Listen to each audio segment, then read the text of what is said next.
Welcome in, folks. Welcome, welcome.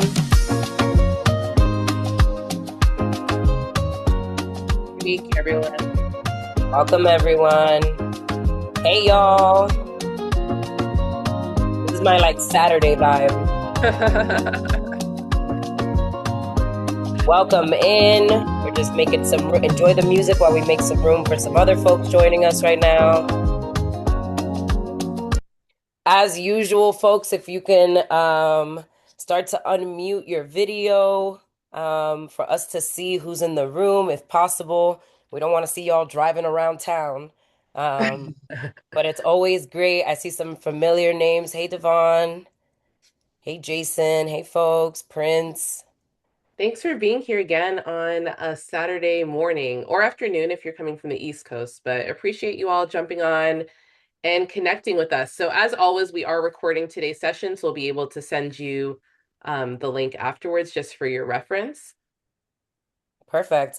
And yeah, folks, as usual, we're going to be active in the chat. We're going to be participatory, right? So make sure, we're going to have some polls throughout that we're also participating and giving our undivided attention to Gabe Lamelli. As you guys remember, Gabe is a strategy and account manager at LinkedIn. Last time we had a really great conversation and we got some great feedback from you guys on being able to be your authentic self on LinkedIn. Why do folks use LinkedIn? What are some of those early tips and tricks? And we took your advice when you said you wanted more time with Gabe and to get really into the nitty gritty, right, of what is LinkedIn. And I need someone to show me, right? So before we get started, we'd love to hear from you guys, right? So there's no right or wrong answers, but it's always great. I just launched some polls. You should see them. Yep, we can see them. Awesome, y'all. We just want to get a sense of who's in the room, right? And be honest.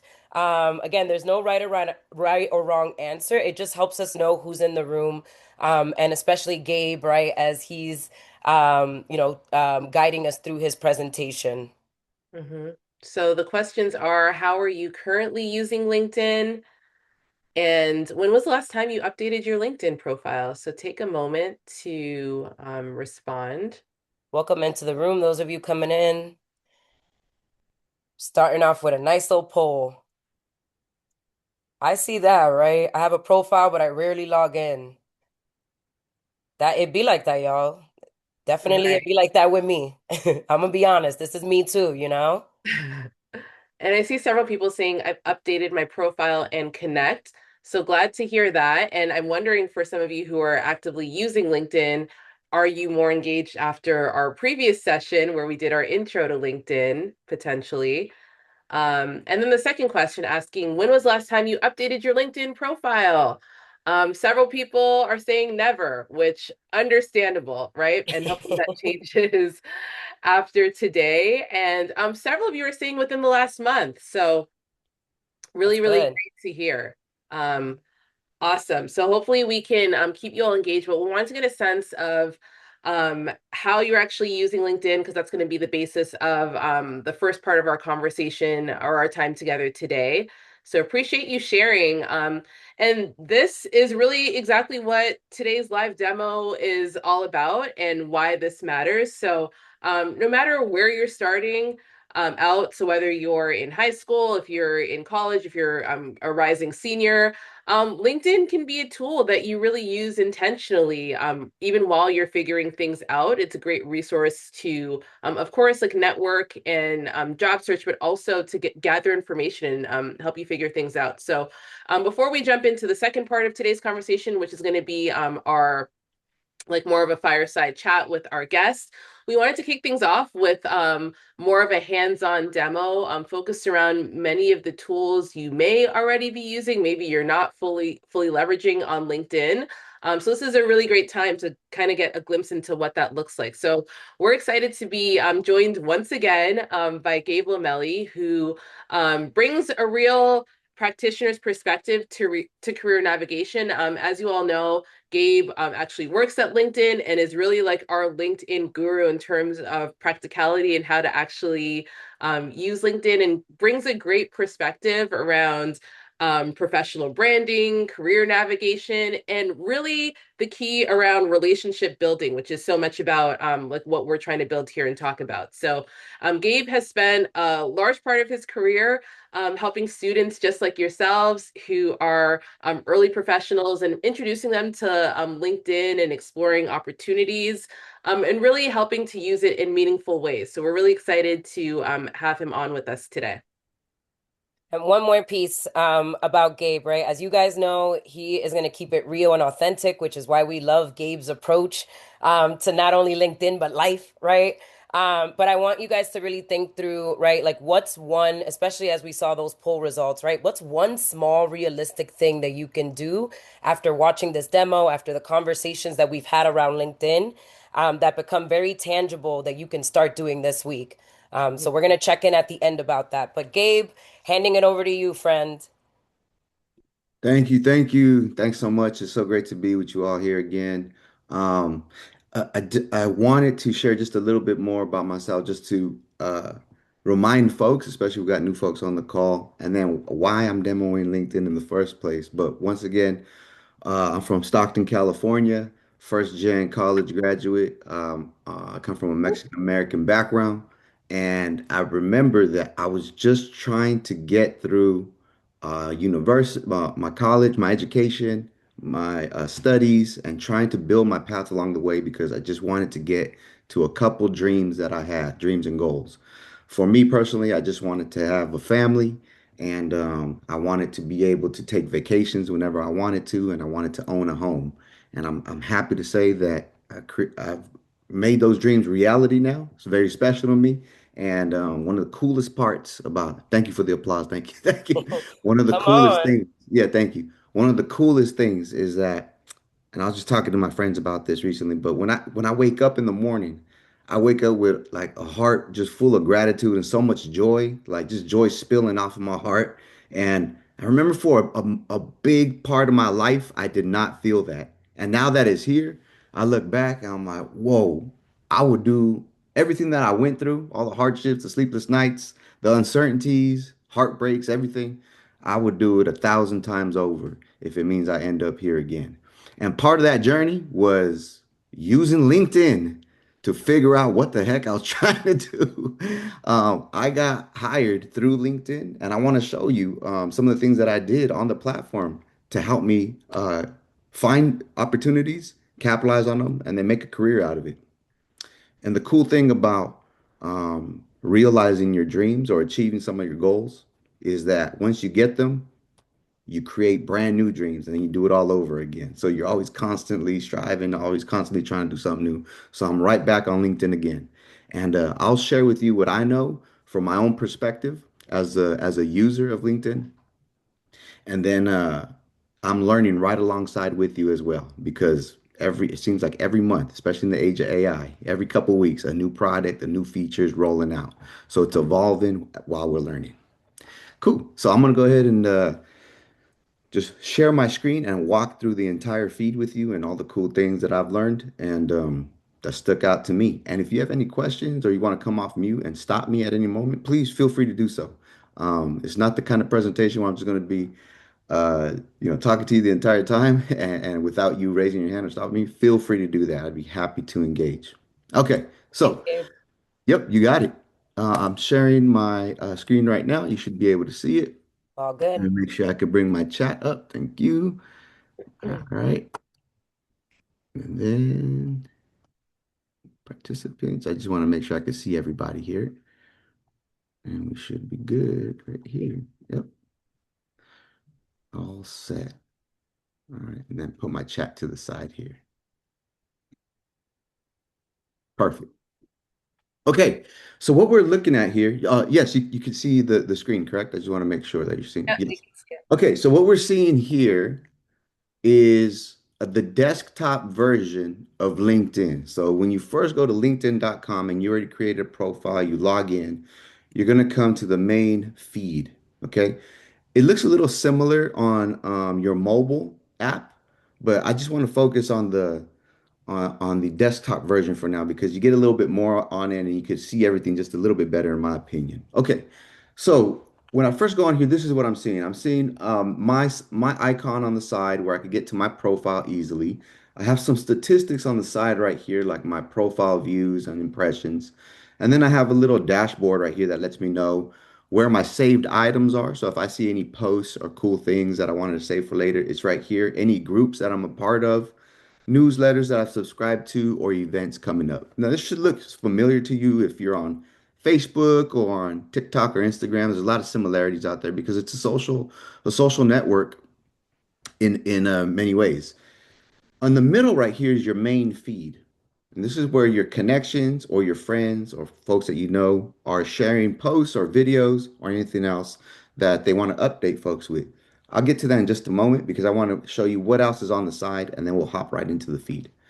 So on the side right here, we have LinkedIn news. So every day, I don't know where you get your news from, whether it's other social media platforms or if it's yahoo.com or maybe you're going on YouTube, whatever the case is. But there are some headlines here, and you can quickly find out what's hot and what's trending on the day, and you could click in to read articles about them.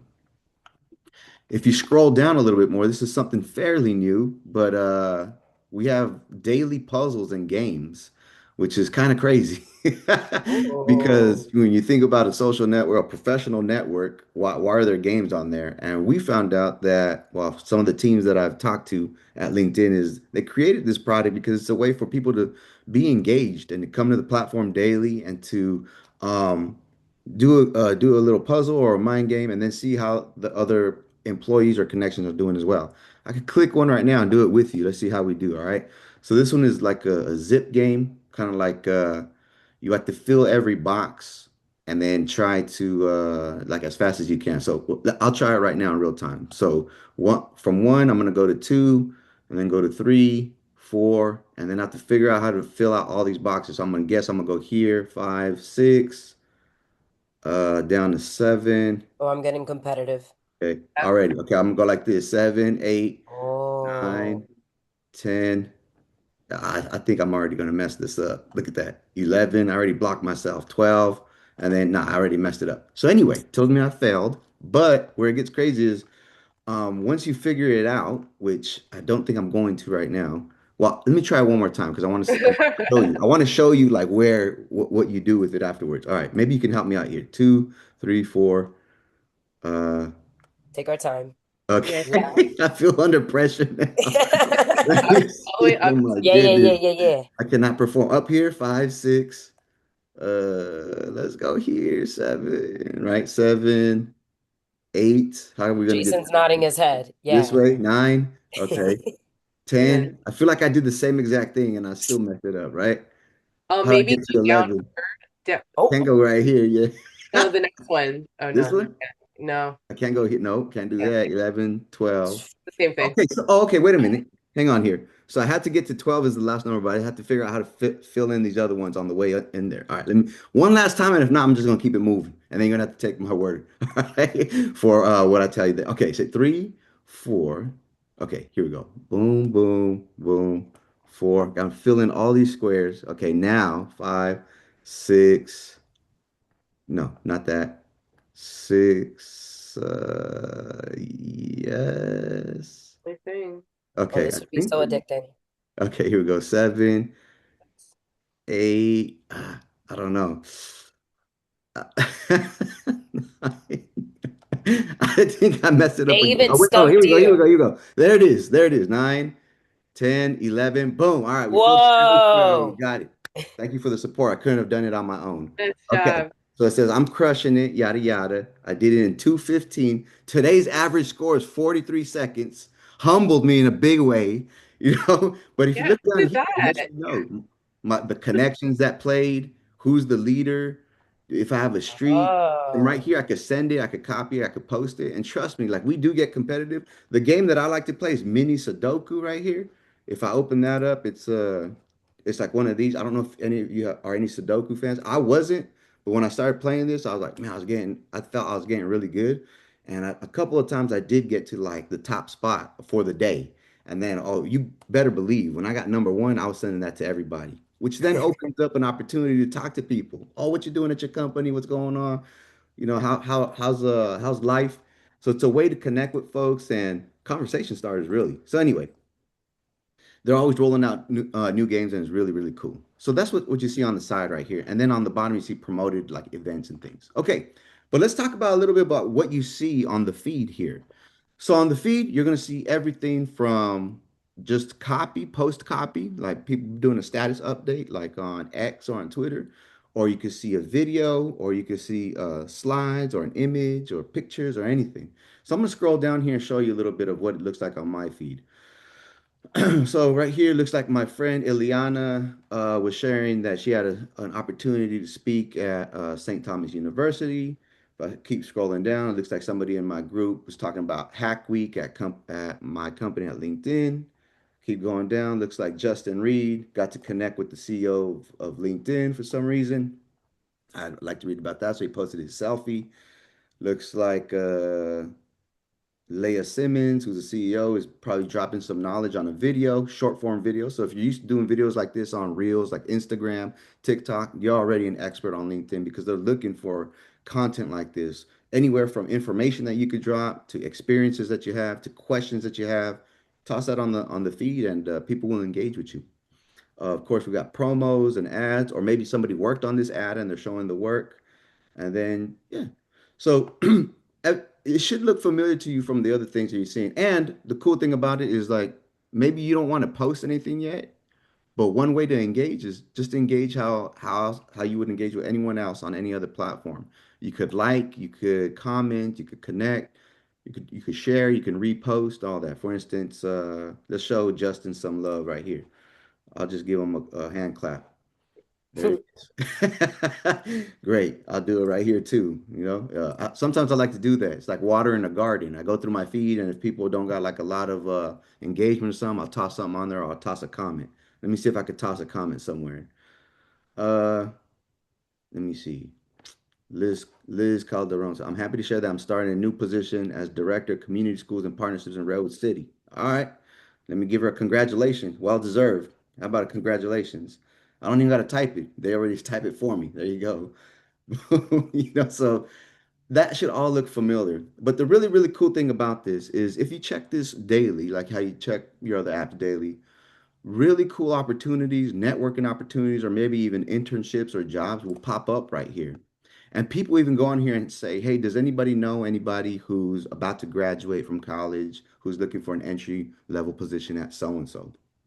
So the more people that you connect with, the better. And the more times that you check your LinkedIn, you'll find opportunities that may not necessarily be posted on a company website or something like that. So that's why it's really worth putting in some time in here, at least, maybe 5 minutes at the beginning of your day, just to see what's going on. I do that every day actually. So I've gotten into the habit of checking my calendar, checking my email, and then like, let me go see what's going on LinkedIn real quick and then come back. And then throughout the day, I'll come back and check if I get pinged or if I pop something up and someone hits me. So really cool opportunity just to check out what's going on. All right. So let me show you what my profile looks like because when I spoke to this group last time, we talked about the difference between a profile and a resume. So let me show you what that looks like up top. So here's your profile. You could think about it like as a mini website for yourself and how you want to promote yourself. So you have a background picture, you could put anything. It could be something that you're passionate about, something that you're curious about. It could show a picture of you in action. It could be you at work. It could be a project. Me personally, I like to share that I'm a speaker or workshop facilitator on the side, and I really enjoy it. So this is me at one of my last events when I was rocking the microphone, and I thought I did a really good job there, and we had a lot of fun. So I was like, let me toss that up there because I think that's a good representation of what you're gonna get out of me, right? A profile picture. Notice I'm not in a suit and tie or anything like that. You can have a professional headshot, which is a good idea to have a professional headshot, but you don't necessarily need that. You can definitely use your phone to take a picture of yourself. And the rule of thumb that I'm hearing for how you should show up on what your profile picture should look like is dress how you would dress to work, to go to work. And if you don't have that job yet, then dress what you think that job you would dress like if you did have that job. Now, that's funny Ooh, because, I well, like that, Gabe. yeah, if you want to work at a law firm or if you want to go work at wherever it is, then yeah, maybe a little blazer or maybe a nice jacket or maybe a tie. But if you're going to work like in education or a nonprofit or in tech or wherever it is, then you could probably be a little bit more relaxed. And you can if you want to get an idea of what that looks like, you can just scroll through the people on LinkedIn and see like how they're doing it. Some people get creative with it. You just don't want to go too overboard. But the general rule of thumb is dress how you would for that job. And I think that's okay. But with the pandemic, is like, shoot, some folks showing up with their pajamas and everything. I want to do all that. I want to be posting a profile pic with my robe on or anything, even though sometimes I do work like that. I wouldn't do that here though. Okay. So as you see, the very first things that you'll see my picture, my background. You get a tagline right here. Some people like to get creative with it, and you can say, hey, emerging talent or soon to graduate with XX degree or however you want to describe yourself. But their tagline is probably the first thing that people will see. For myself, I want them to know that I work at LinkedIn and I'm a strategy account manager, but I'm also a speaker and workshop facilitator. So if you want to collaborate, we can do that. And then they'll put your company or the school that you go to will pop up right here automatically. Now, if when you scroll down a little bit more right here, this is all information for myself that only you will see, like who's viewed your profile, some options for you. But right here, you have an about section. And this is where you get to tell your story. On the last presentation, we talked about personal branding. So I remember I said, if you don't own your story, somebody else will. So this is your opportunity to take the things that you're curious about, the projects that you've worked on, the goals that you have, and then I would say like, I don't know, in like maybe 200 words or less, you could talk about who you are. Because if a recruiter's checking out your profile, they're going to read what you put right here, right? So this is where you can leverage your AI tools or technology that you have, such as ChatGPT or Gemini, Claude, whatever it is that you use, and say, help me prep my story here for my about section on LinkedIn. Here are the top three skills that I want to share about, or the project that I'm really proud of, or the goals that I'm seeking. And then that's when you pop in right here. And even so, LinkedIn has its own AI technology where it will help you write this in itself. So let me see if it pops up right here. If I were to edit right here, so you see this, it says write with AI. You don't even have to hop on over to any other AI software. We have some built-in AI software that can help you already. Okay. And then you can also put your top skills that you want to be known for right here. So this is all like a billboard for anybody who lands on your page. You want to treat it like a booby trap. It's like, hey, if you're coming to my page, I want to make it look so cool that you're not going to leave without messaging me first or wanting to connect, especially if you're a recruiter or somebody who wants to network. Cool. Um, I have yeah, Devon has a question here. So is it okay to be somewhat personal and casual when it comes to LinkedIn? What fantastic and super important question. And the answer to that is yes. It's much more laid back than what I think people think it is. And it's not as laid back as, a TikTok or Instagram. But I can show you some examples right now of like the type of content that people are putting on there. And you'll say, wait a minute. Well, I'll share with you like this. Some people, when they upload short form, like a reel, like an Instagram reel, the same video goes to LinkedIn, Instagram, and their TikTok across. So the same content is showing up around there. Especially recently, LinkedIn has been promoting and encouraging a lot more short form video. So you've been seeing a lot more personality of people coming out on the LinkedIn platform. So you can definitely inject some of that on your own profile. And I would encourage you to highlight that. Yeah, anything to make you stick out or stand out in front of the crowd. So down here, if you have any posts that you make, you could feature your own post right here. So like, I liked this one right here of myself where I talked about how I did a facility, I mean a workshop, and there I am at LinkedIn, and I was just talking to like I don't know, like 200, 300 college students. I showed, and when I do something like this, I just put a little clip up and folks started reaching out to me. Hey, can you come speak to my organization? Can you come speak to my students? Can we collaborate? Hey, I wanted to pick your brain about XYZ. So just by me posting about what I'm already doing, it creates opportunities out of thin air. And I like to say that a lot. You know, it's one of my things I believe in is like if opportunities aren't coming to you, you got to create them yourself. One way to do that is post your content on LinkedIn and see what happens. So if you're working on cool projects or if you got initiatives or you got ideas, if you talk about it on LinkedIn, people will reach out and want to connect with you and see what's going on from there. And that could always lead to job opportunities and other things. It also shows your activity. So if you got ever got to go down, I do a lot of videos on here. So if you ever want to check me out, I do a lot of tips for young professionals, emerging talent, how to show up at the workplace and things like that. But then you also have your own profile, your own section of where you get to talk about the cool things that you've done in your academic and your professional career. So this is what separates the big one for me, LinkedIn profile from your resume. On a profile, you're going to list what you've done, things that you've done and courses that you've taken. Here you get to show it, right? So right here I say, hey, I'm a strategy and account manager coming up on 8 years. This is what I do. But enough of that. Check out these cool pictures of me in action. Or here's a link to a website. Or here's a link to a project I did. Here's a link to an app I built. Here's a link to a video of what we did together while at school. Or here's a link to my thesis. Here's a link to whatever it is. You get to put the proof right here, which is awesome because then folks get to see that. So here's a little bit of my career. But then down here, you put what your education was, and then something that's really, really, really, really cool. If you take any courses or you earned if you complete any courses or you earned any certifications or any badges or anything for any training that you've done, you can add that onto your LinkedIn as well. And then that is proof to other folks that you've already completed the specific training for a specific skill set, and that works. And I think that a partnership is coming soon with other apps, especially I think the one that I heard about was Duolingo. So let's say you have Duolingo and you say, I'm proficient in Spanish or in Mandarin, whatever it is. It's like, well, how do we know that? You know what I'm saying? Well, on Duolingo, like I think you're going to be able to share your Duolingo scores now. Like, oh shoot, this is a conversational, a Y'all heard it fluent here conversational first. person. What's that? I said, Yvonne? y'all heard it here Yeah, first. yeah, yeah. I think that's coming up. It's coming up soon. I think I just heard it recently, but that's going to happen with a lot of other apps and tools out there where it's like, hey, you know what? Just put the proof on here. So when the recruiters are looking, because recruiters will look like, hey, I need a merch. I need entry level, fluent in this language, has these three top skills, active on LinkedIn, good with social media, and when they filter for that, boom, you want to be in that. You want to be in those results because then you become a candidate. And this is why it's important to keep up with your profile.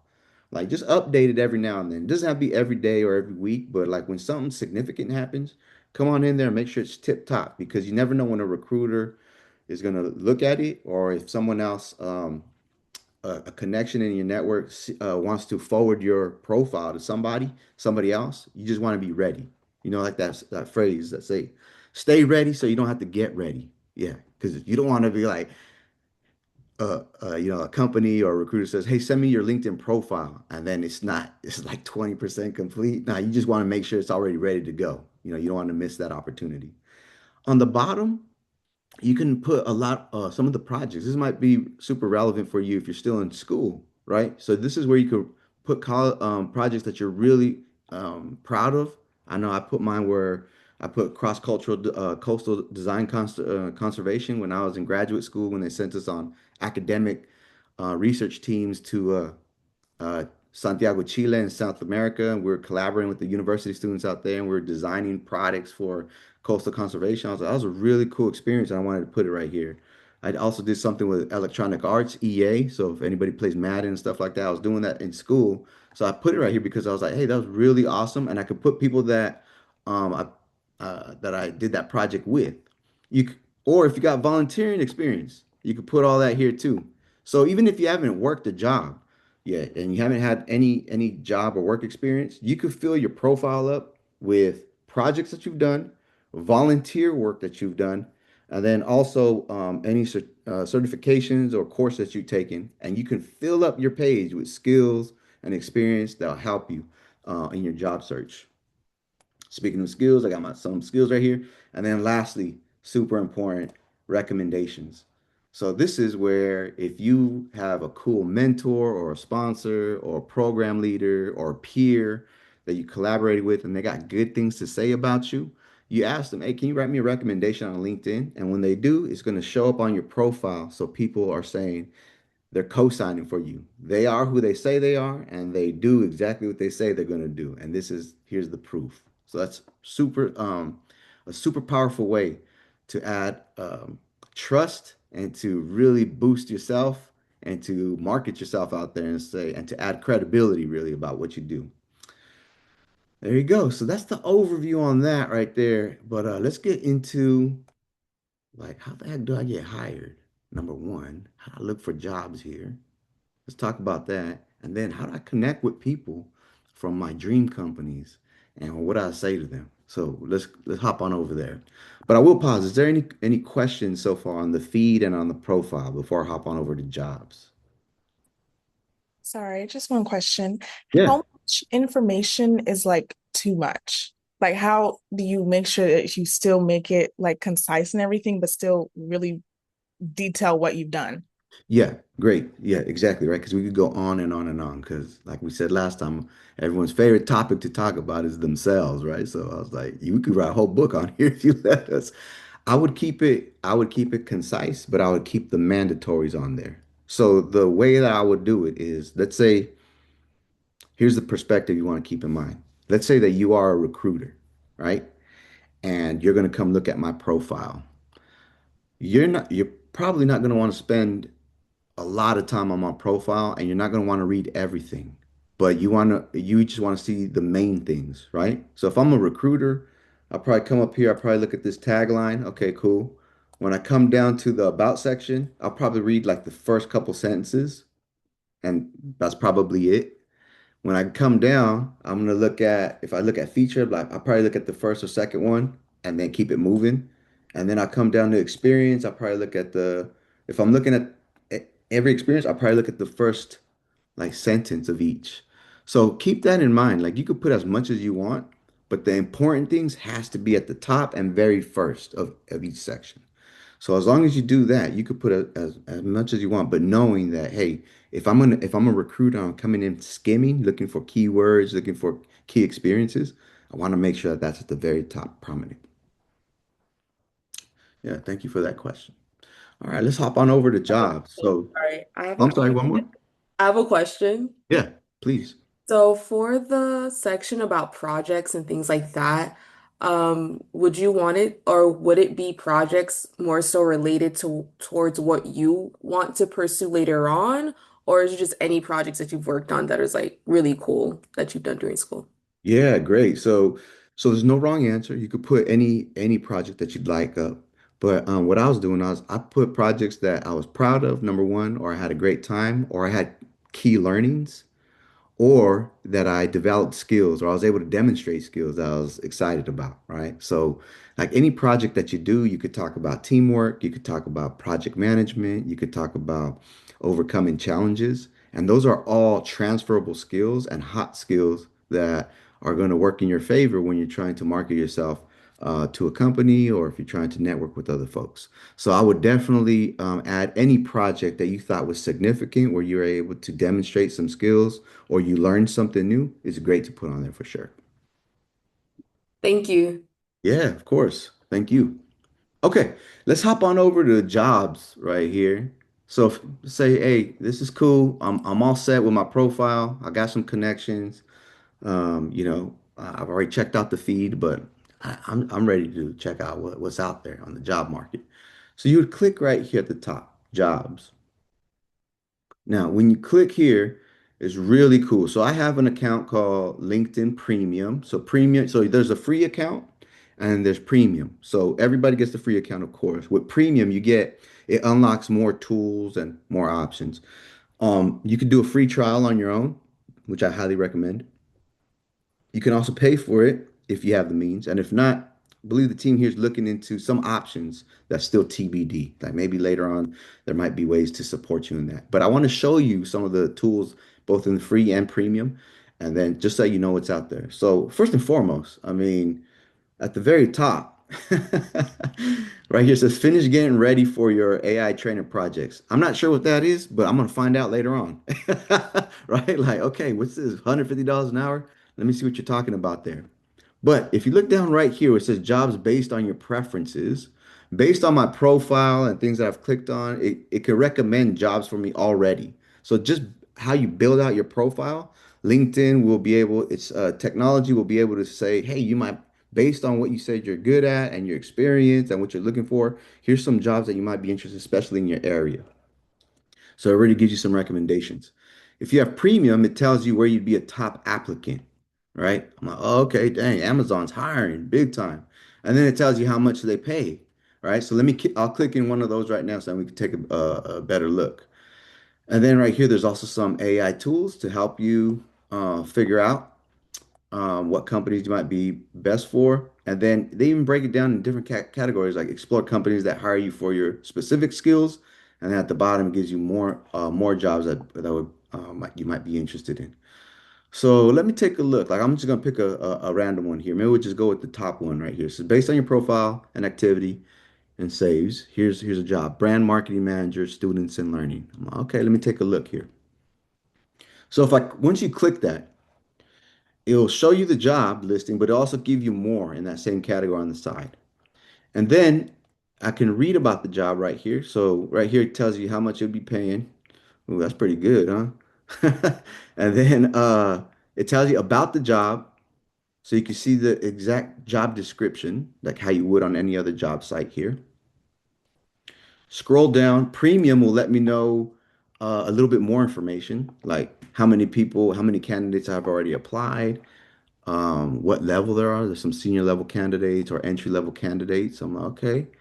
It tells me their level of education, so it lets you know a little bit about the competition, so a competitive edge. And then it gives me some more insights about Google in general. Um, and then about the company. Okay. So this is pretty cool. Like if I were to see something like this, I'm like, all right, I might be interested in something like that. Some of the AI tools that I was talking about are right here. So check this out. I'm going to click show my match details. So this is based on my profile, based on everything and the skills that I said I have. Let's show the details on that. So then this AI tool will let me know where I stand. So right here it says I have four of the five required qualifications. Now, this is important because I'm not necessarily interested in what I do have, but I am interested in what I'm missing.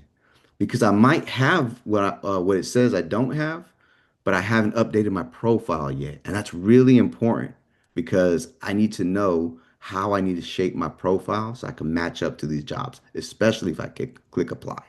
Okay, so I'd read through that. It says I have two additional qualifications. Shoot, that's not too bad. I might have to apply to this. All right, let's apply. Let's apply and see what happens.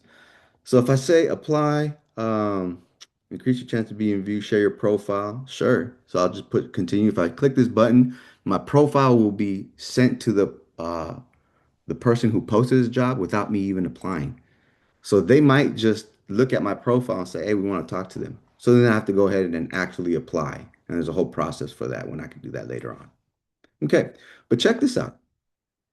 Let's pick something. I'm gonna pick describe the job that I want. Let's say an inch. I want an entry level position in video game design in the Bay Area, California. Let's see what comes up. All right, so there we go. We've got interns. We've got, let's see what else. We've got summer jobs right here. We've got learning designers for CS. Nice. So as you can see, just with one, you could talk to it just like you would to any other AI tool. And it's showing me that, right? And so I did want to show you one other thing right here. You can also filter on the top, like how I said, with the company or experience level. But let's say I just say I want media production jobs in the Bay Area. The way that I got hired at LinkedIn was something like this. But what I did was I found jobs that were within my range of where I wanted to work, how much I wanted to get paid. And then I was really tired of doing a cover letter and a resume and tailoring all that, doing all that crazy stuff. So what I did was I went and I put all the time that I would take to tailor my resume or tailor a cover letter, and I just put that into building out my profile to make it look exactly how I wanted to attract the jobs that I wanted. And then I went up here to this filter called Easy Apply. And if it's Easy Apply, I think it's like 2 clicks to apply to any job that you'd like.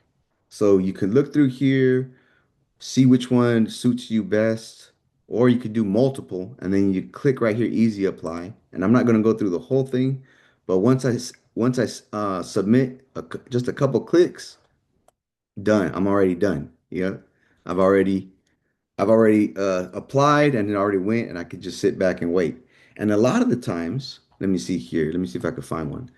A lot of the times, the people who post this job, sometimes they have their name on here, and then I just can reach out to them afterwards, or the actual job recruiter, and I can say, "Hey, I just applied for this job. Here's my resume," or it can say something cool, and it can help me bump to the top. So this is how you use LinkedIn to find opportunities, jobs specifically, and then do the work afterwards to try to get them to actually view your application.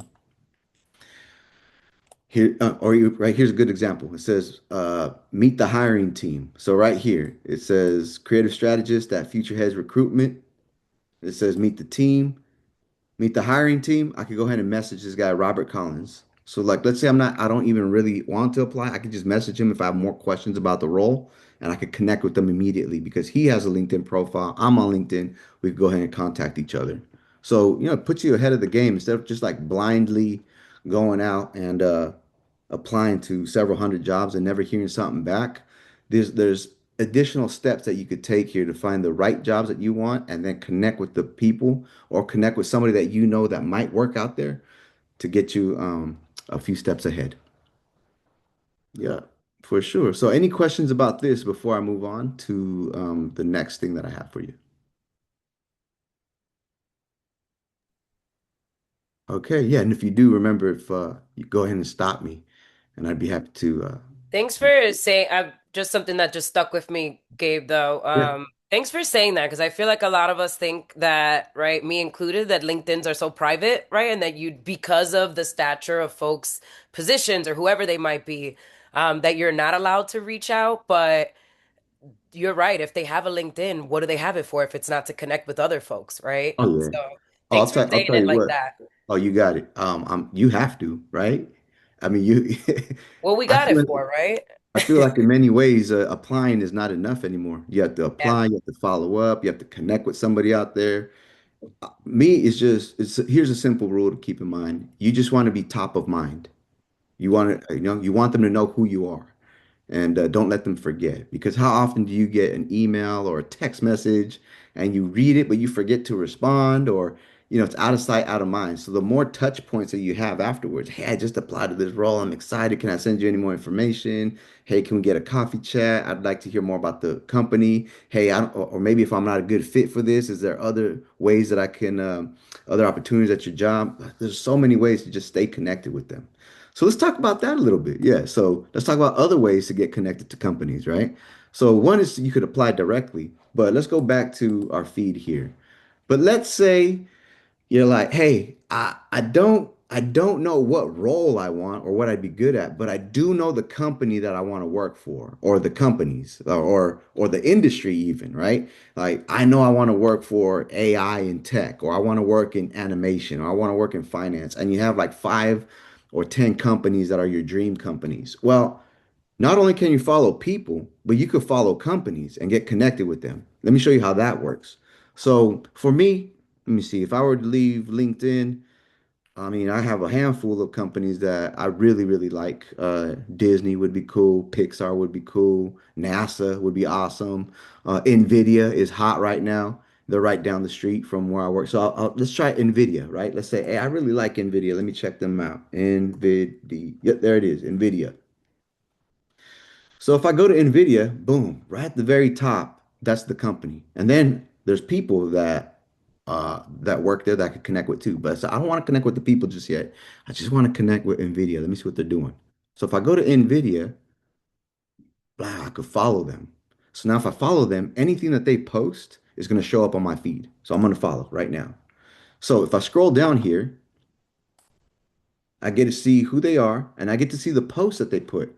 And it's important to know what they're posting because they can share about events coming up, new teams, new products, new networking events. Hey, we have our recruiters are throwing an event downtown San Jose.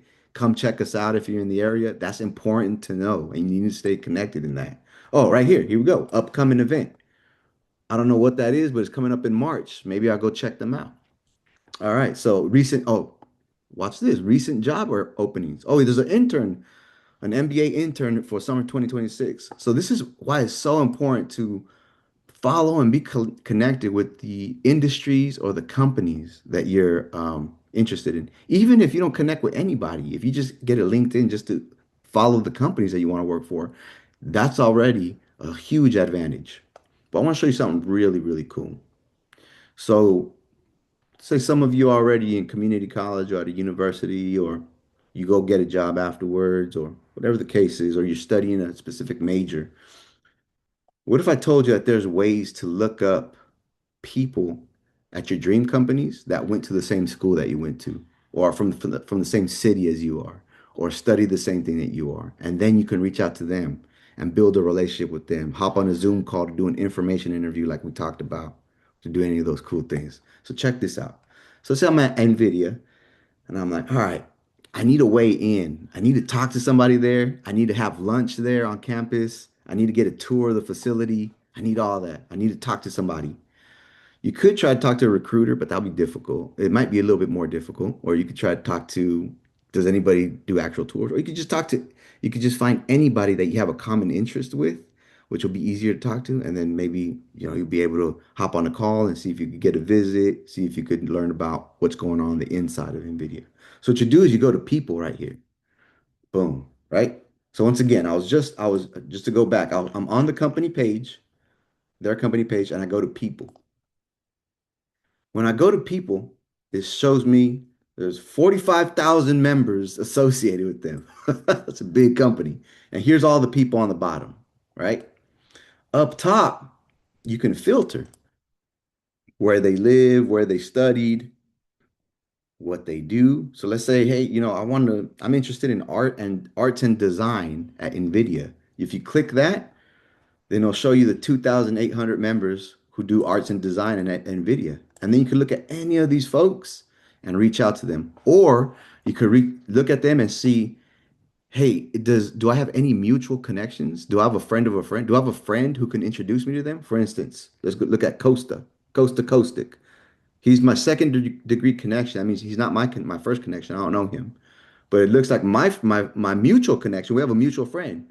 My friend David is a mutual friend. So I'll reach out to my friend David. Hey, David, can you connect me with Costa from NVIDIA? I want to talk to him about XYZ. He sends me an intro message on LinkedIn. Boom, we're off to the races. Okay. But let's say it says I can even search from like title or keyword or school. So let's say I'm like, hey, you know what? Let me bring it back here. Let's say I went to community college in Stockton, San Joaquin Delta College. I'm like, I want to know if there's anybody who works at NVIDIA who's from my hometown, Stockton, and went to Delta College, because I know if they're from Stockton and went to my community college, chances are they're probably a real one. So I want to connect with them. I want to talk to them real quick. So let me put that in here. So San Joaquin Delta College. Look at that. Out of those 45,000 members, 19 of them, which is great because now just a few of them, right?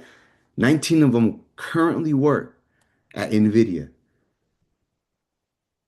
So if I scroll down, I'm like, oh yeah, these are the folks that I'm going to talk to. You know what I'm saying? And then I can see what they do. System software engineer, performance engineer. Who else do we got? Community manager. That sounds cool. right? Community manager sounds cool to me. I was like, man, I think I'm just gonna message Sarush right here and see what's happening. So it's that easy. Even if I mean, let's do it right now, yeah? Let's see. Okay. Sarush works at NVIDIA from Stockton, California. Don't even get me started. Gotta message him now. All right. Let's send him a message. Let's see. Sarush.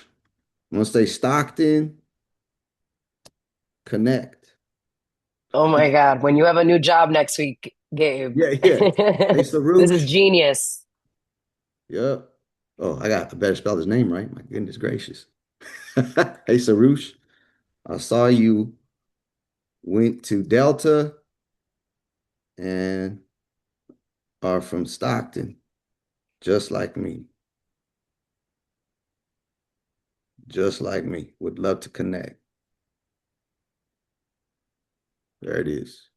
Done. Sent. Love it. It's over. Now You I make gotta it do, so I'm going simple fishing. too. It's just like these like simple connections that you never know where they can lead. This is Yeah, great. and then let's see what he says. And he might say something, he might not. But that's fine. I got 18 other people here. 18 other people to talk to. So guaranteed, if I really want to have lunch or hop on a Zoom call with somebody who works at the company, this is how to do it, right? And you don't even have to go by school. You can also go by where they live. Look at this. Three of them are from Stockton. Don't even get me started. Who's over here? Oh, Sarush is one of them, but we also have Raymond Lee and Harnoor. Perfect. And then I'll just show you again, just so you can see how this really, really works. Let me try one of my other schools. Let me try Stanford. Stanford University. Let's see. 1,000. Okay. Let me see who else we have here. And then you can even keep whittling it down, honing down. Like, hey, I want people who are from Stockton, who went to Stanford, who studied uh, engineering, and they have skills, C++ skills, or have machine learning skills, or those who study computer science. And so you could get really, really like specific. And this is all things that you can include in your message, right? Okay. Okay. Oh, these are the Stanford folks. Easy. Yeah. So I would reach out. All right. But here's another cool part. Let's say I didn't even do a search like that. Let's say I just went to NVIDIA and I just went to people, right? And over the years, oh, look at this. So look at the top right here. Look at the top. See all this? It says first, first, first, first, first, first. That means I'm already connected with these people. These are already people on my network. So if I really did want to talk about, hey, I need to connect with y'all and let me know what's really going on out there. Like, where's the company headed? Are there new teams or new opportunities? Let me know what's going on. This would be it right here. I'd be able to connect with them. And the crazy part about that is that these connections, just looking at them, I know that some of them 2 years ago did not work at NVIDIA. They worked at other places. So this is why it's so special and it's so important to build your network right now because some of you right now aren't working at these mega companies or these industries yet, but you will. And if you're connected right now and you stay connected on LinkedIn, by the time this group, by the time you all go out there and start working at these awesome places, you each will have connections in all these awesome places because you're already connected with one another, right? So how cool is that? So some folks I went to college with, I went to community college with, and we're out there partying and not doing much of anything. Yeah, we didn't even know what we wanted to do. And then, fast forward 10, 15 years later, all of a sudden we're at cool companies. So if one of my friends hit me from Delta or from Stockton or from wherever it is, I'm like, oh, what, you want to come over to LinkedIn? Man, come on, come have lunch. Let me introduce you to some people, of course. You know what I mean? Why wouldn't I remember when we were, playing football on the field or when we were, hanging out at this kickback and whatever. I was like, you're a really cool person. Of course, man, let's hook each other up because it's the way it works. That is what networking really is. It really is that easy. Okay. Now I want to bring us home on. Oh, I got a new somebody hit me with the network. Hang on. Oh, okay, nah. NVIDIA invited me to subscribe to NVIDIA training. I'm gonna ignore that for now. I thought it was Sarush. I was like, oh man, that worked fast. All right. So anyway, lastly, I want to show you this last thing real quick. You can also search. This search bar is your friend right here. You can search for almost anything. But let's say you want to look for a group, you want to connect with other people who are just like you or interested in the things that you're interested in, you can join groups. So like let's say video game design, right? If I just toss in video game design right here, and this is where you learn about other skills and other people and other opportunities. But if I toss in video game design, of course, it's going to show me jobs. It's going to show me posts. If I scroll down right here, it'll show me companies and products. But if I come up here to the top where you can filter anything that you want, I could click groups right here. And this is awesome because you could join a group on LinkedIn, like Game Design Professionals, 16,000 members. And what's crazy is that if you join that group, then you have access to all those 16,000 members, what they've done, where they work. You can message them. You can post on there, say, hey, I'm brand new to get video game design. I'm trying to learn XYZ, or I'm looking for an internship. And they're all gonna, well, not all of them, but you're gonna get some hits where people say, I got some information for you. Game design professionals, you ask to join and you're in there. And this works for anything, anything that you're interested in. You could toss it in here in the search and look for that specific group and it'll be in there. You know what else you could do? You could put like a job fair. Is there any job fairs around here? What's going on? Oh, here's an event. US, nope, that's not it. Let's go to events up here. Let me see here. Oh, yeah. Connect. This one looks like it already passed, but if you look for all of them, you'll be able to scroll through these and see who's hiring. There's one today online, 11:30, starts in 30 minutes. Got a job, impact of AI. You hop on there and see what's going on. So not only are there actual jobs that you can apply to, but there's groups that you can join, and there's also events that you can go to see what's happening. Networking events like we saw in NVIDIA, job fairs, all that good stuff. I'm supposed to have I think I'm supposed to end it right here at 11, but if I could have 5 more minutes, I think that'd be awesome because there's one more thing I want to share. How we looking? Gabe, yeah, you're in a flow state. Go for Okay. All it. right. All right. This was everything that I was gonna share, but I have one more that I do want to share. So there's LinkedIn also has a whole nother org, a whole department called LinkedIn Learning. And these are online courses. So if you have an account, you have access to free courses that you can take to prepare you for job interviews or skills. But if you have premium, if you get uh, the free trial and everything like that, you have access to all the courses that we have online. Check this out. Some of this might blow your mind right here. So if you go to LinkedIn Learning right here, there's just courses on almost anything that you'd be interested in. And some of them are around an hour, some of them are 15 minutes or articles. Some of them are nano learning, which is my favorite, where it's just like 10 videos and each of them are like 59 seconds each. And you're just getting tips. And you finish that and you get a certificate and you put that on your profile, say, I finished XYZ. Right here, look, nano tips. I'll just hop into this one. It says, what does this say? Nano tips for leveraging technical prompts using ChatGPT. If you look over here, this one's a minute 28, a minute 30, a minute 27, a minute 7 seconds. And when you complete that, then you get to share that on your LinkedIn. Plus, you also get to learn cool things. And you know what the awesome part about that is too? Let's say you love the course. I'm like, man, I love this course, and I got questions about it. There he is. Here's the instructor. Click on him, and it's going to take you to his LinkedIn profile, and then you talk to them directly. Hey, I just took your course. Dope. I got questions.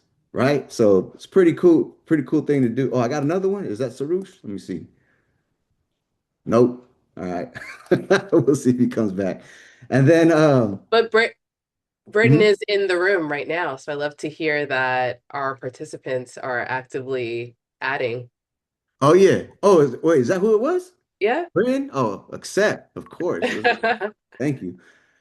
All right. So if you go here, check this out. So you got career paths. You could build your own career path on what you're going to learn. And there's some free ones, like I mentioned. Jobs at LinkedIn, of course. You have your content. You can browse. Look at this. AI coaching is a tool. So if you go here, ask me specific challenges you're facing at work or wherever you're at, and I'll gather advice from LinkedIn Learning to guide you. So I could say, how do I ask for constructive feedback or find me a course on project management? Let me see what happens. So I do that, and then it's going to tell me this is the AI technology that I was telling you about. And then it's going to recommend courses for me and all this cool stuff. There you go. Boom. Blah, blah, blah. Here's some courses for you. Blah. I'm like, what? Game changer. Here's another one, though. Let's say you got an interview coming up and you're kind of like, oh, it's an important interview. I got to prepare. I try to ask my mom or my sister to help me, but they're not taking it serious. All they're doing is clowning me the entire time. It's like, hey, we have an AI role play right here where you can ask different things. Like, I want to practice pitching an idea to my boss. I have a difficult conversation with a colleague. Coach me through it. Or, hey, I have an interview coming up. Can you help me prep me on that? Or I want to negotiate my salary or things like that. This will help you as well. And if you go back to AI coaching, I think another one is like, show me courses on um, preparing for a job interview. So even this, right? Like, how many times do we have to like schedule time with an academic counselor and so and so, which I think you should do. Definitely. My wife is an academic counselor at a community college, so and if it wasn't for my community college counselors, I wouldn't be where I am today. But here's an additional resource on top of the mentors and sponsors and counselors that you have. You can use AI technology to help you with AI coaching, with preparing for an interview, and you have some courses that can help you out. Here's another one that's just nano tips, right? Each of these 38 seconds, 42 seconds, 52 seconds, and you get like the best tips for your interview. And then of course, go ahead and talk to the instructor. Like, wait a minute, real quick question. Okay, so I know that that was a lot of information, and I don't know how it was for you, but it flew by for me, and I feel like we spent hours and hours and hours and hours. So this is what I want to do. I want to stop, and then if there's any questions, I'm happy to answer them right now. And if you still have questions afterwards, and maybe you don't want to come off mute right now or you don't want to throw in the chat, I do want to invite you to please connect with me on LinkedIn.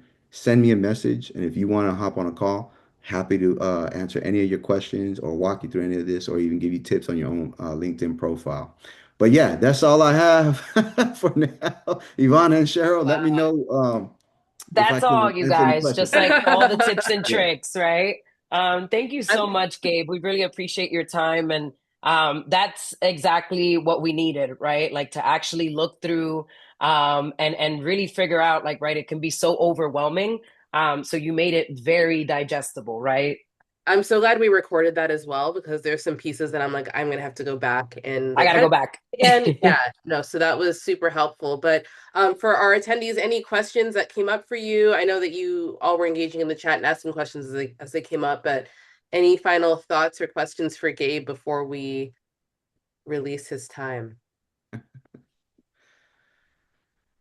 right. And again, take him up on that offer, folks, to connect, right? And continue to ask great questions. But thank you so much, Gabe. We appreciate you being with us. Thank you. Appreciate Thank you. you. Hey, have a great Saturday. Oh, that's the last thing. Today's Saturday, yes? Yeah, it is. Yes. All right. Have fun at the Benito Bowl tomorrow, halftime Woo! Super Bowl show with Bad Bunny. And then I did want to drop that last thing is like the fact that you're here on a Saturday lets us all know that you're serious about yourself, you respect yourself, you take yourself seriously, and you take your future seriously. So I want to say congratulations to you on that. That's amazing.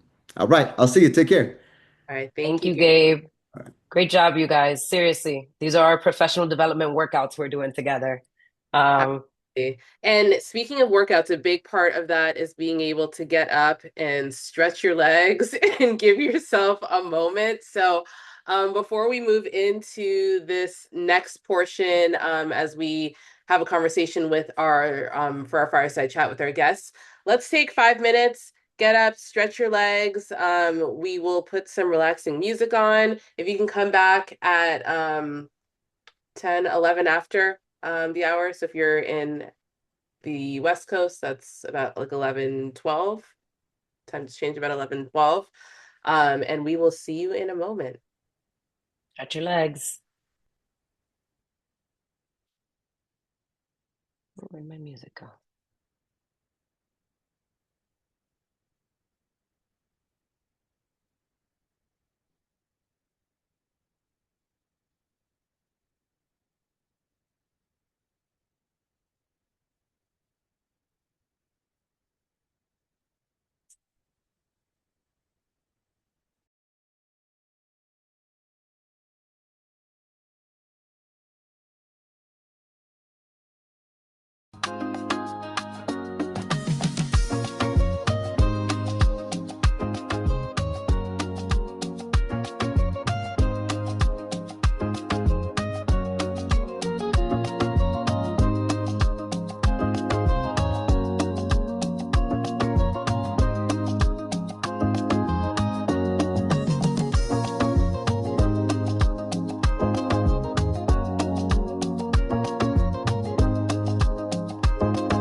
Start making our way back, folks.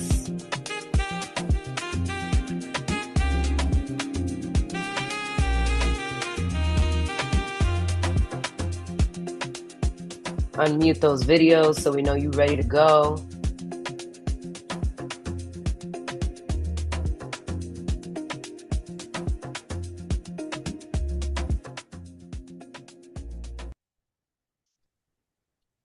Hopefully that gave Welcome you back. time to stretch your legs and run on back. But how great was that first part of the session? Hopefully everyone is sort of like more invigorated and motivated to get back to LinkedIn. I know I am because I don't use it nearly enough. And seeing Gabe demonstrate, it's like there's so much more out there from when I really like last took a deep dive.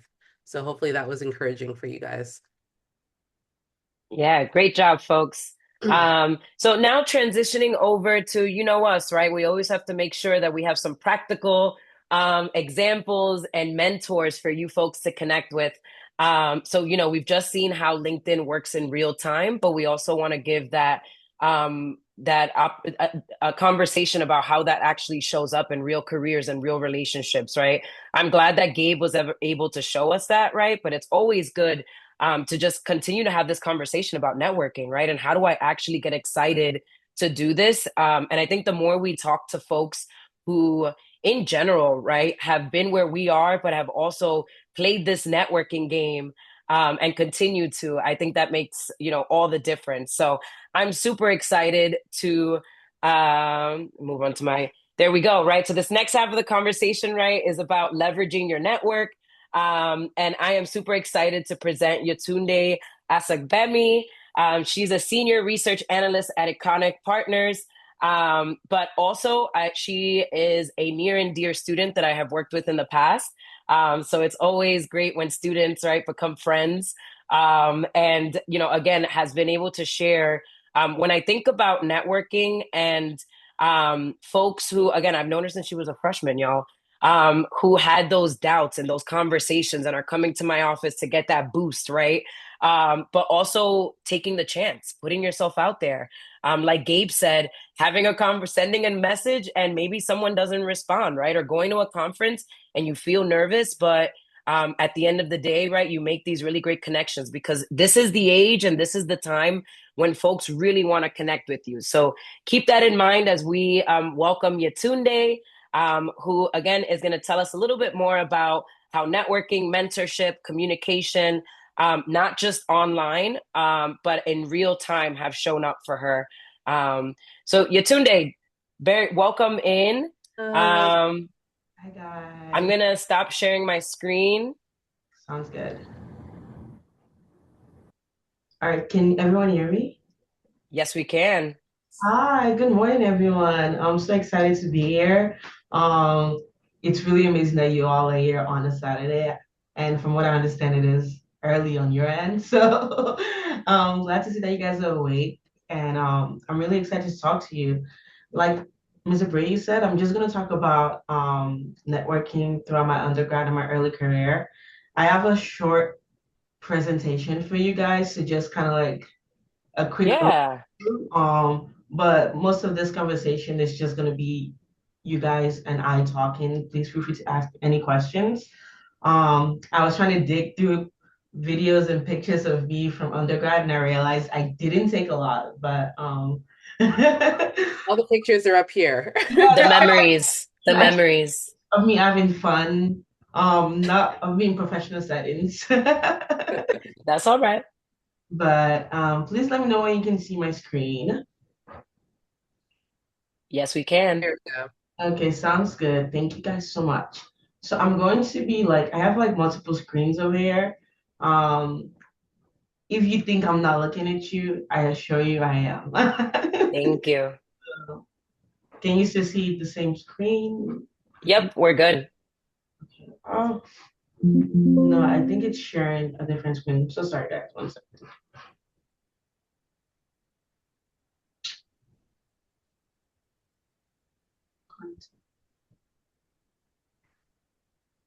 All right. There we go. Okay, great. Thank you so much. All right. So again, I'm going to be talking about just networking through my undergrad and early career. Um, just talk a little bit about who I am. Like Mr. Ray said, I am currently a senior research analyst at Econic Partners. This is my third year outside of undergrad. It's crazy to say that. But Time flies. what did you say? I said the time flies really quickly. I still feel like I'm 17, I promise. But um, and I'm going to just talk a bit about how I got to this point. So in undergrad, I was an undergrad between 2019 and 2023. And it's very funny because I always tell people I plan to go into undergrad as an accounting major. And when people ask me why, I told them I didn't know. So my parents, I'm originally from Nigeria, and my dad went to college in Nigeria, but my mom didn't. And when we were in Nigeria, my dad was an accountant, and that was kind of like the only thing I knew. So when I came to the US and everybody was like, okay, well, college is next. What do you want to major in? I was like, I don't know, but like my dad did this thing, so maybe I'm just gonna do it because I need a job when I graduate. And it made sense to me. You We hear study, that. you become an accountant. And but I really had no ties to accounting. And at the time I just wanted to like find scholarships to go to college. And this is when I think things started to change for me. I applied to a program called Maya program at UMBC, which is where I met Ms. Abreu. And at that program, I kind of went in honestly looking for money to go to school. But when I got there, I realized there were a lot of different people that were majoring in a lot of different things. And given that I was still kind of figuring out what I wanted to do in my life, I just started talking to them. And I met someone that literally changed my life. Her name is Anna Gifty. She was my mentor and is still a current mentor and now a friend. She was a math major in econ. She was a math and econ major at the time. And we were talking, and I was just like, hey, I plan to major in accounting. She was like, why? And I was like, I mean, I just want to make money in the future. I want to have a job. I don't know what the plan is.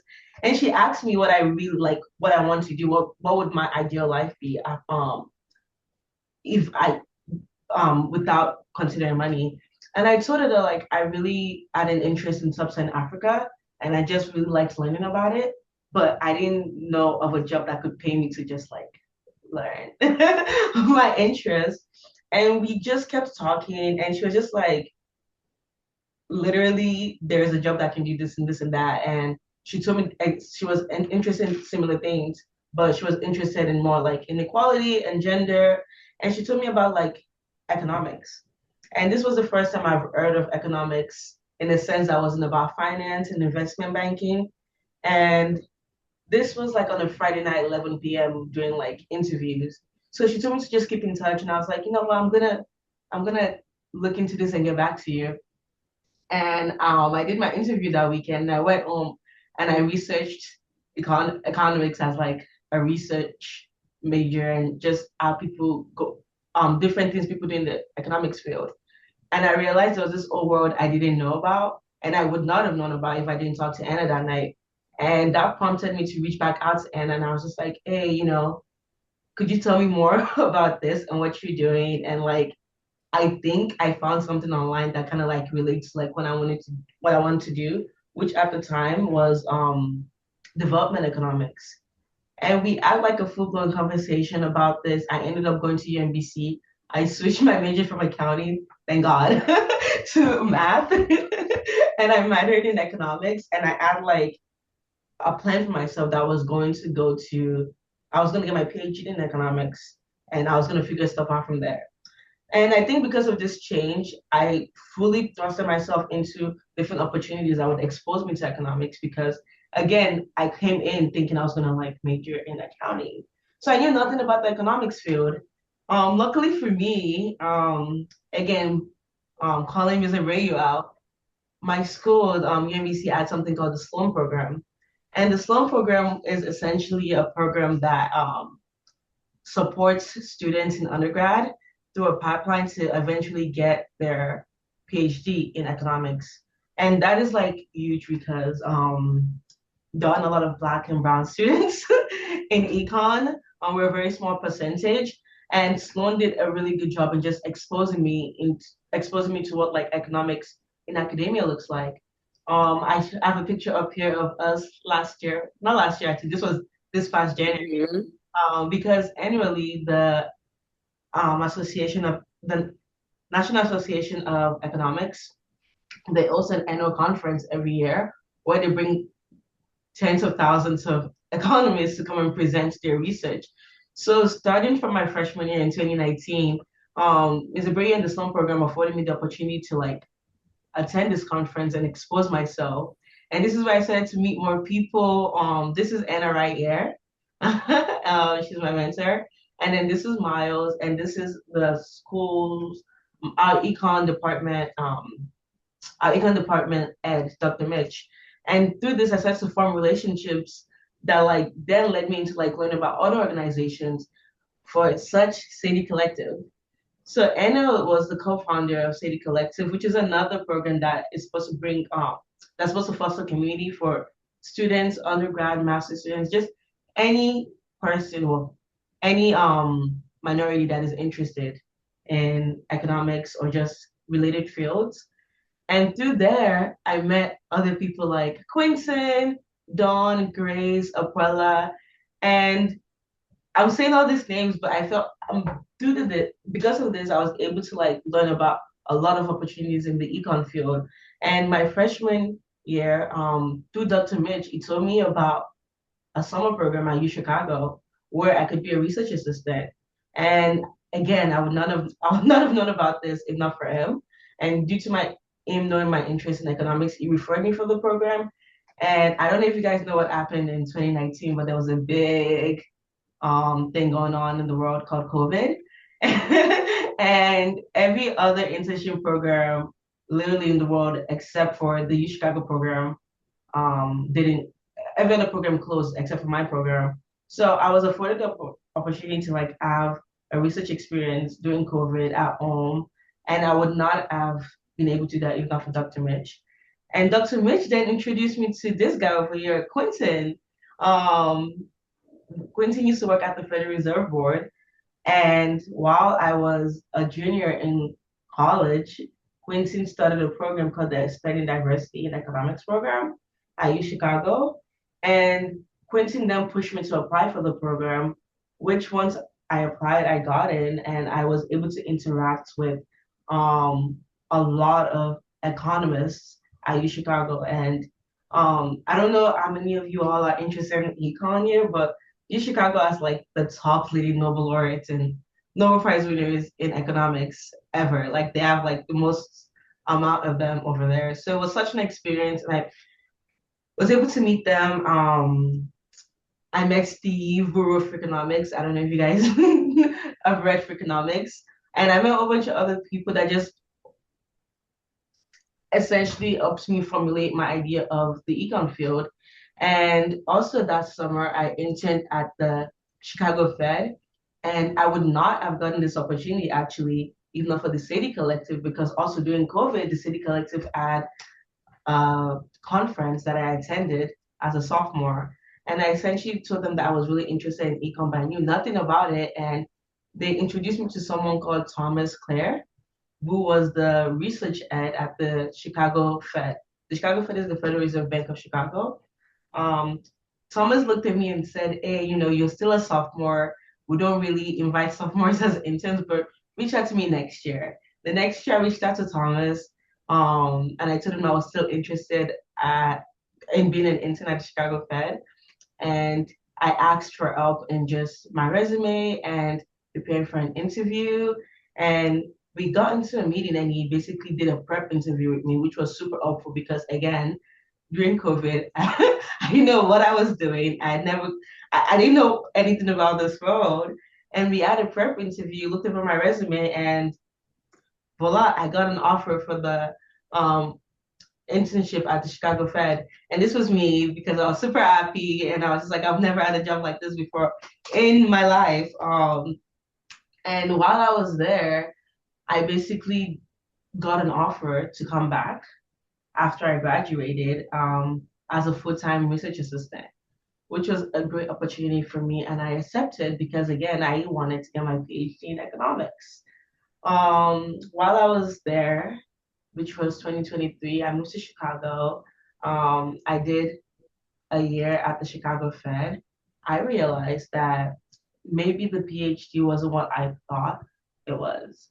I thought that I thought I really liked research. And you if you're interested in PhD is essentially a degree that teaches you how to conduct research. And while I was at the Fed, I realized that there were other things I liked more about economics that weren't research. I enjoyed reading the different papers that came out. I enjoyed supporting. I enjoyed the things I can do with the research, but I didn't necessarily enjoy the research projects. So I actually talked to Ms. Abreu about this. I talked to Anna, and I talked to a lot of people just basically trying to understand the different pathways I can go to in economics because again, this entire time I've been in this academia Fed bubble, and that was the only thing I knew about economics. So I reached out to a friend that was also in this picture from City Collective, Dawn. And Dawn told me about an industry called economic consulting. So I was at the Fed, I was just like, okay, you know what? I haven't heard of this before. Let me try applying. I applied for different companies my first year at the Chicago Fed, and I got accepted to Compass Lexicon, which I then moved back to the DC area, and I worked for about a year before now moving to the company I'm currently at, which is Economic Partners. The company is very new, guys, so I feel like sometimes I forget the name as well. But the company's name is Economic Partners. But this is all to say that all the people I've met throughout the years somehow had a part in my current place and where I am right now in my life. Even though at the time I might not have known that, hey, you're gonna tell me about this field and I'm going to end up loving it and I'm gonna end up switching and all of that. But it was really helpful for me to just have those connections and just talk to them about how I was feeling and just the different interests I have and what ideas they have and what they might have heard about the different fields. And I think that has led me to where I am right now. I put a what's next picture because, I said I wanted to get my PhD and I said I didn't want to get my PhD and now I'm kind of like correcting. So right now I am an analyst at the Economic Partners. And to be honest, I talk about this to my mentors all the time. I don't really know what's next for me. I know I want to go back to school and I have been exploring different options for the degree I want to get. Between like an MBA and MPP. But I feel like where I am right now, I'm a company and I've been talking to a lot of the senior staff at my company that do have the MBAs and they have the MPPs. And I've been talking to them about their degrees and why they got the degrees that they got. And hopefully that would help me make a more informed decision about what I want to do in the future. But again, I think that's the allure of this, just like having people around you that you can talk to that can help, just run ideas off of about your life and what's next. There's no rush. And just trying to figure out the best place for yourself moving forward. But that was the last slide I had. I wanted to make sure we had enough time for a question because I know you guys are supposed to be done with this in about 30 minutes. But that's just a short run through of my background and just like how I got to where I am now. But again, please feel free to like ask me any questions about any specific details on anything I said.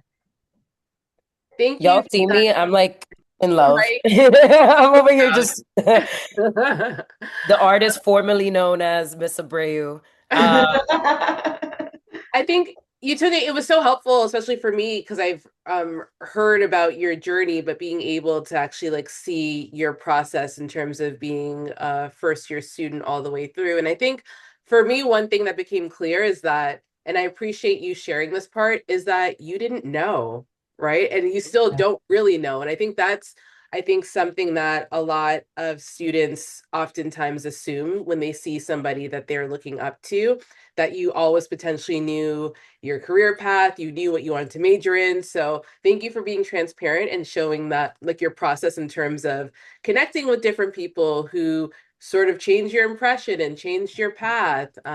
So that was really great to hear. And I think for the perspective of a lot of our students, they are in high school or in college and sort of very much in that like unsure, I'm not even sure Yeah. if what I'm doing is the right thing. So can you talk a little bit about like was there a moment when you were in college where or earlier in your career path where sort of things just clicked, where you sort of knew, okay, like I'm in the right place, I'm Mm. in on the right path, like I Yeah. think this is what I'm supposed to be doing. Is there any moment that you can kind of speak to? Honestly, I feel like that happened very recently for me. And like you said, most of my life I felt like I didn't really know. And Hmm. the advice I would give just regarding that is that do what is best for you in the moment. I feel like interests changed. The things I liked when I was a freshman and the things I was interested in when I was a freshman, completely different from the things I like and I'm interested in now. And even just like in terms of like job and like the career I want for myself. And at the time I did what was best for myself and what was best for my career. And it led me into this place. And I feel like if I just didn't do anything at that time, who knows? But I think for me, when things kind of clicked was when I started the job at Compass Lexicon. And when I realized that everything I had been doing up to that point, all the skills I've gained up to that point mattered in a different space in a different space that I didn't even know existed the year before. But Hmm. I enjoyed the work I was doing. In undergrad, the only thing I knew about was academia. And there was always something that was missing for me, and I just didn't quite understand it. But I thought I was doing everything I needed to do to be in the space. So when I kind of like left the academic space and I went into like economic consulting, and I was essentially using the exact same skills, but I felt very different about the work I was doing, and like I enjoyed learning about the different industries I was working in. Things just kind of like clicked that like Hmm. and to be honest, I still don't know for sure that like this is what I'm gonna stick with forever. But for the time being I was there, I was just like, okay, this makes sense. I think I know what I'm doing. I like the role here, and I can see myself doing this for like the foreseeable future. Hmm. And I just need to like build up on the skills. And I think even going back to what I said about knowing that I no longer wanted to like get my PhD, it was because I started this job and I realized, oh, this I really enjoy this. And whatever I wasn't feeling when I was like working in academia, like it's because I wasn't interested in research and I would like to possibly explore other things still within the field of economics, but just something else. And I think starting the role at Economic Partners and Compass Lexicon made me realize that like I wasn't limited in the space I was in, and economics is such a broad field. And again, this is for any other majors and anything else that anyone is interested in. I feel like different schools might have a specialty in one thing, so sometimes it's very easy to get boxed in and very easy to think that like the only thing that you can do with your degree is the only thing you see people around you doing. But again, this is why it's so Hmm. important for you to reach out to other people, so important for you to like talk to other people, so important for you to like see how different people got to like where they're at. Um, and then talk to them about their path and how they got there, and then make a decision for yourself on like try to see how you can get to the place you want to be. Hmm.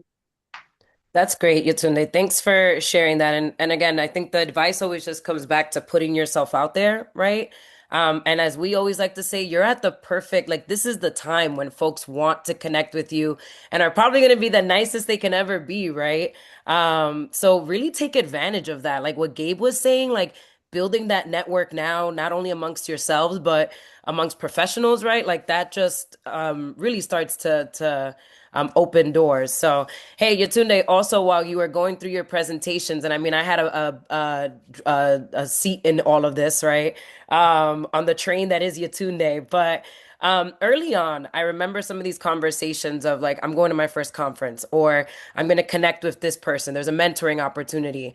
How did you learn to talk about your interests and goals when there wasn't a lot there, right? Like you're still figuring things out and you're having to, right? So there's a piece of you that needs to come into a conversation. And yeah, people are fine with you don't know what you don't know, but I have to also come off professional, right? So how did you like manage that?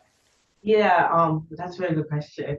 So again, very early on, like I said, I didn't know anything. And I think the best way to like come into this conversation is also just like ask people about what they're doing. Let them know that, hey, I'm interested in this. I think I'm interested in this. This is what I'm thinking, but I would love to hear more about yourself and like how you fit within this industry. And that's what I did a lot of the times, honestly. Like I went to Anna and I was like, hey, I'm here applying for this scholarship. I'm interested, I'm going to major in accounting, but like I'm kind of interested in this. And she was like, oh, actually, I'm interested in something similar. And she told me about herself and she gave me tips on what to go research, which is what I did. I went home, I literally got home and I said economics in sub-Saharan Africa, and it led me into like development economics. And I think a lot of people love to just like, I mean, people love to talk about themselves, honestly, especially That's been our theme today, high you key, know, right? people love to talk about themselves. So it's great for you to like let them know what you're interested in, but like just try to tie it into also what they're doing and just ask them what they're doing, and they would they would love that. They would talk and they'll also want to help you, especially if it's like similar to what they want to do because they always want to get more people in the field. So even me, when people talk about wanting to be in economics, I'm like, oh my gosh, yay! Like I can tell you about all the different options that there are and like all different things I've done. But I think that's the best way to go about it, especially like as a new student that's kind of honestly trying to figure things out. Thanks for that. Right? Like it's okay, y'all. We can come into a space and yeah, just get them talking. That's a Yeah, great get them strategy. talking. Good And strategy. I think so many students that we hear from really don't know how to approach the conversation. And we talk about like, yes, like networking and like you said, people love to talk about themselves, but like how do you, I guess, approach the conversation and make it be like authentic in terms of like your interests, so like you don't feel awkward? Because I think that's the key is so many students were like, yes, like you need to get out there, like whether it's going to a conference or talking to a neighbor. But like I guess if you can talk a little bit about what authentic networking looks like from your perspective, like actually in practice, and how can you do it so you don't feel awkward about the Yeah. situation either? No, that's a good question. That makes a lot of sense. I think authentic network takes a lot of listening on your part.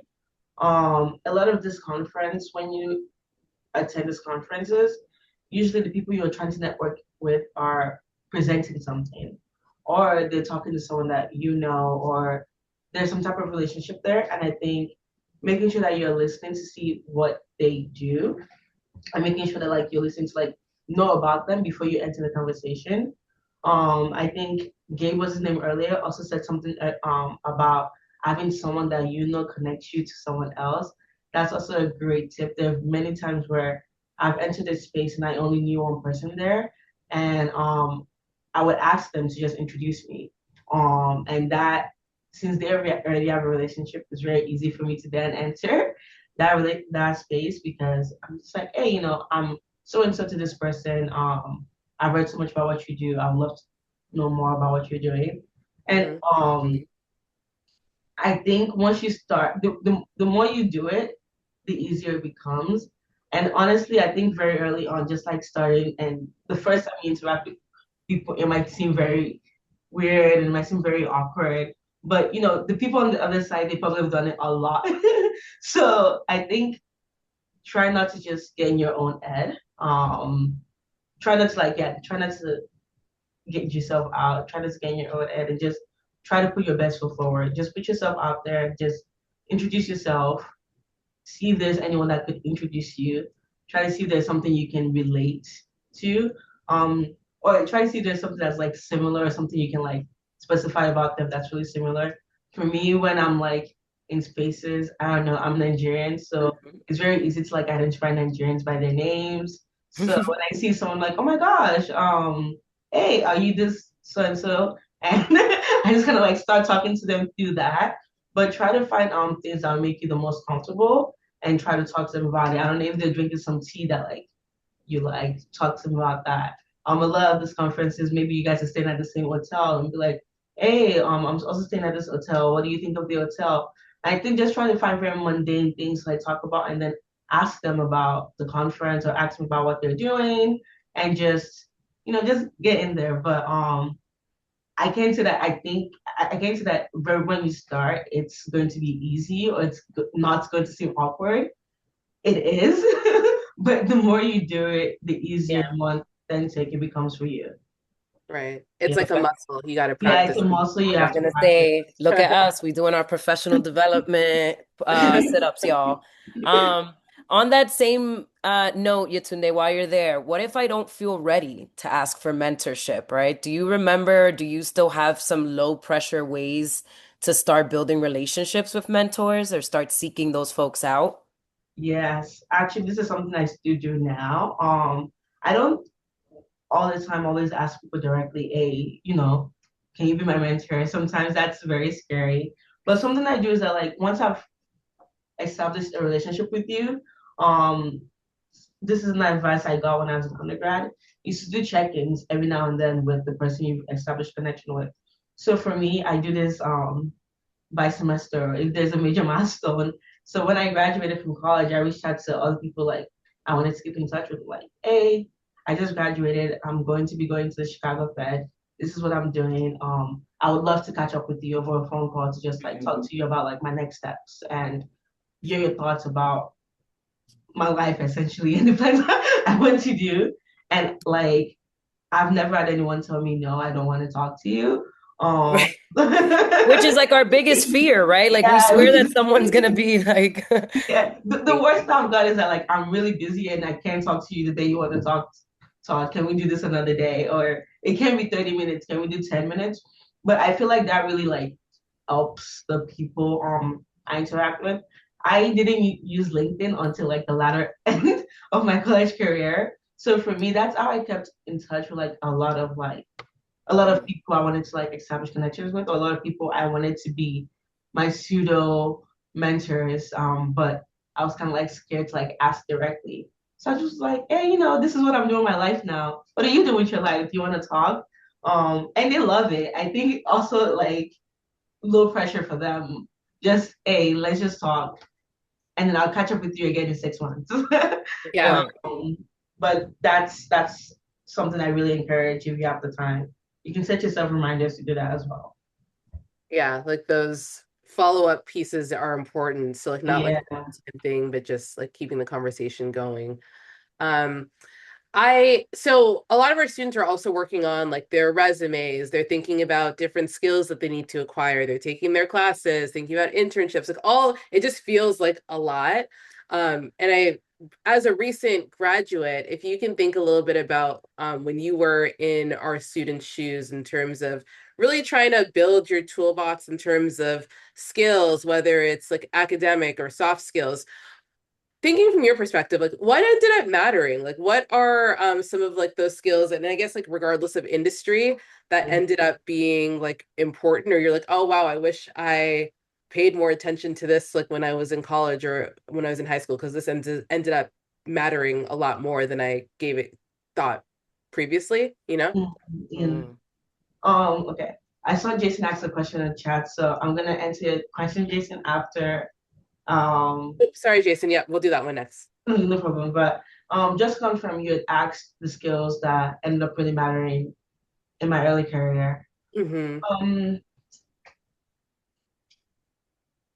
so I guess two big things. When I was an undergrad, I was taught to learn how to perfect my elevator pitch, which at the time I was just like, I don't know why. It was great. I was like, I don't know why I need to ever do this. But going back to networking, there are a lot of times, especially when there are a lot of people just moving around, where you need to just like you only have like a minute or two to talk to them. And I Mhm. think that's something I learned was really important. Learning how to just like talk about yourself in a Go for it. concise manner, in a concise, quick manner. Get the important points out there, get out. Make sure they remember you, get their email and get out because only that's the amount of time that you're going to have to connect with that person before they talk to 10 million other people. So I recommend that if you ever have the chance, just like sit down and just like figure out who you are and like Mhm. what you want to do. And even if you don't know that, just try to put that together in concise words. You should definitely do that. And then the other one would be just honestly asking questions. I feel like people say this all the time and it sounds really cliche, but like it is so important to just like ask questions just about everything. Ask questions about what people do. Ask yourself questions about what you want to do and why you want to do something.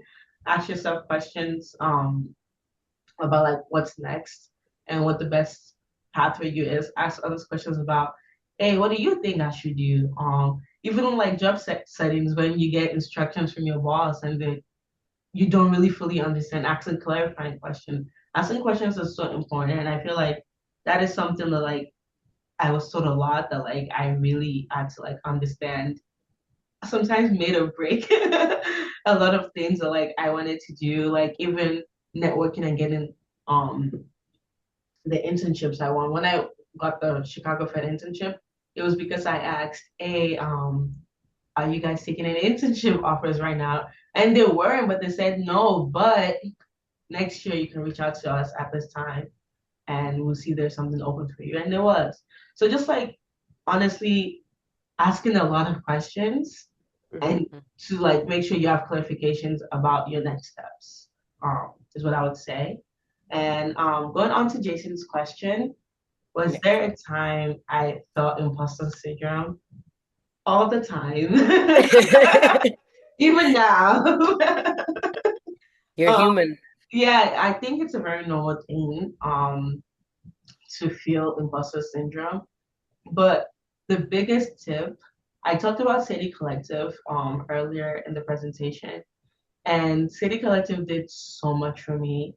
And what I would say is finding a community or finding a group of people that are like-minded and similar that you can lean on to Hmm. support you throughout the process is crucial.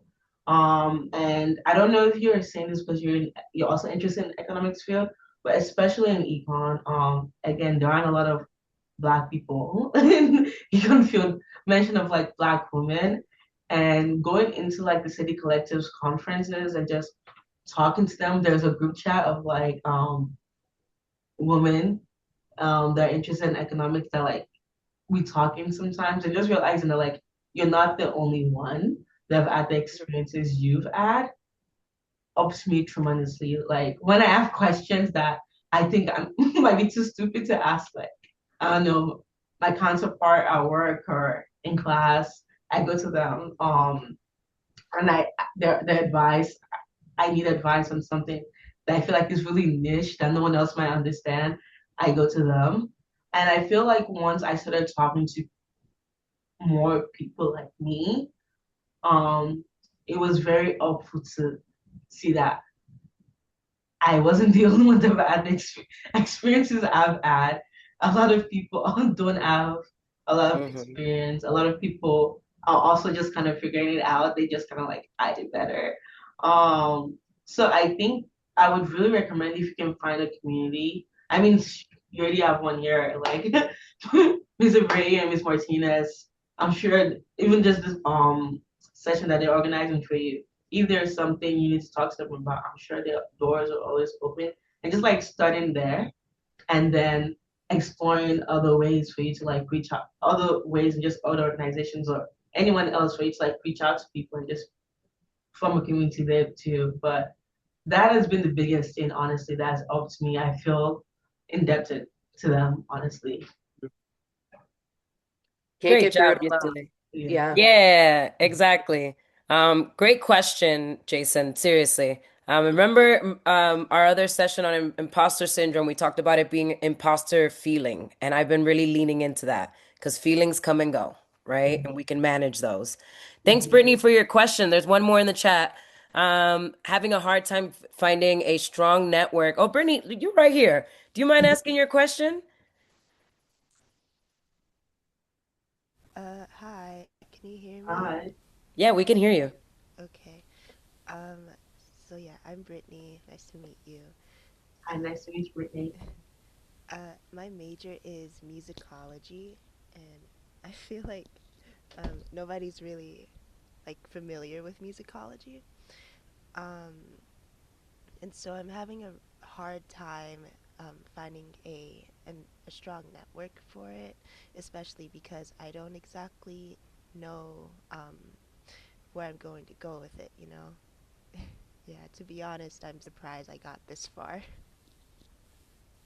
Yeah, so do you have any tips you would recommend to me? Yeah, first of all, musicology sounds really cool. I haven't heard of it, but it sounds really niche. And so it's cool enough that you're doing that. But the first thing I would say is start small. If your major is musicology, that means that like there are other people in the school that also is a musicology major. I'm sure you're not the only one at your school. And then moving on from there, is there like a department ed for the musicology major, or if there's a department for like the fine arts major, talking to them and seeing if they have any connections in this field, and then seeing who they can connect you to. But honestly, I would talk to the other students that are the majors and just see who they know. Talk to the department ed, see what they know about the field because my department ed and I was in his office hours all the time. I was like, hey, what can you tell me?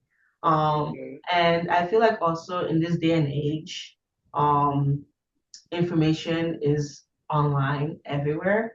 I don't know if you're on TikTok, but I feel like this is a really niche thing that somebody would talk about on TikTok and just be like, hey, here are the um I'm doing this and here's some experience, here are some things I've done with this major. And I feel that's someone you can reach out to as well. But start small and then expand on the resources that you have. Gabe talked about LinkedIn. I'm sure you can find someone on LinkedIn that's done this major. You might not be able to like find maybe like a mutual, but if this is such a niche field, I'm sure the person would love to talk to you because hey, there aren't a lot of people in the field. But I just would recommend you to just start with the people around you first and see what they know because a lot of it, again, the experiences I got were from our schools department and UMBC's econ department was not a big department at all. So but the department heads usually knew other department heads. I knew other department heads would they able to like send over to you and just like recommend to you to reach out to.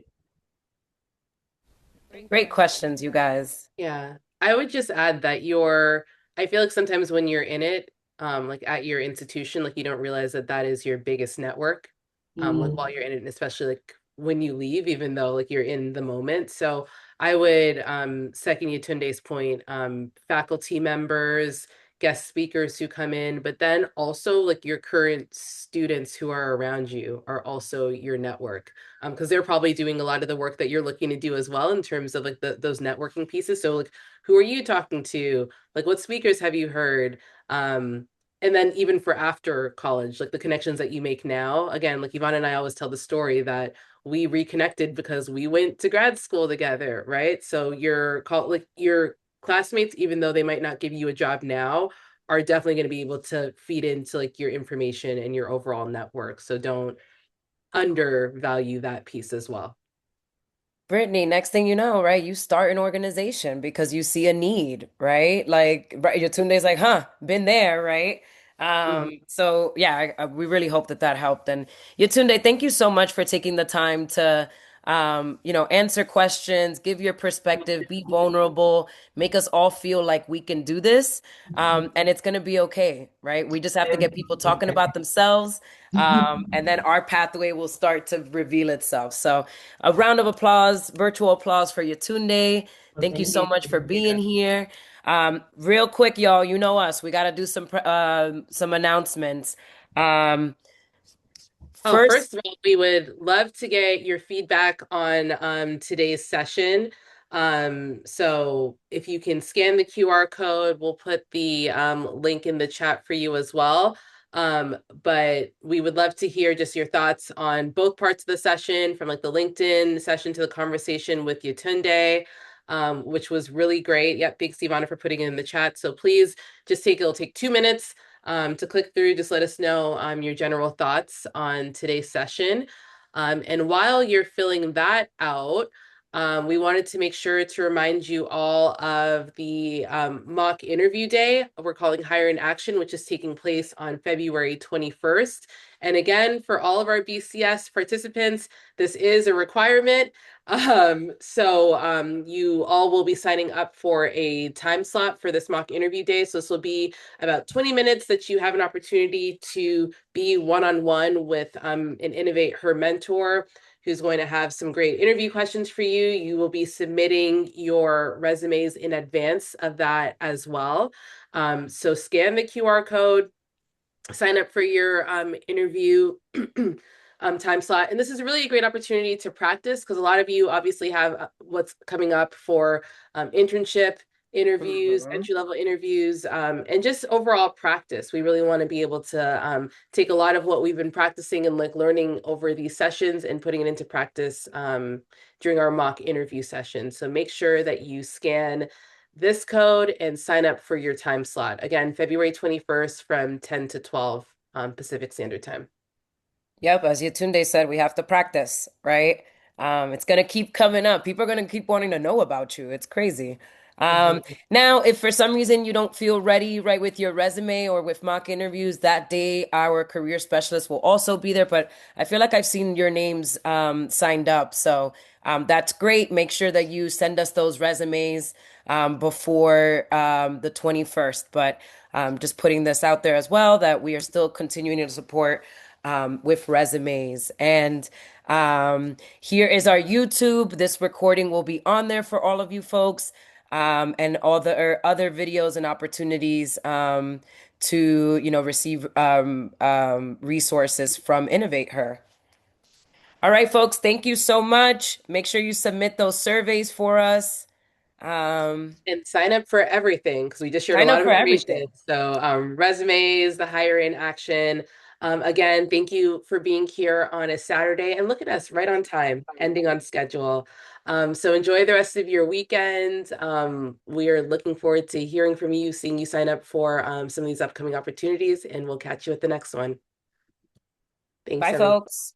Thank you. Thank you so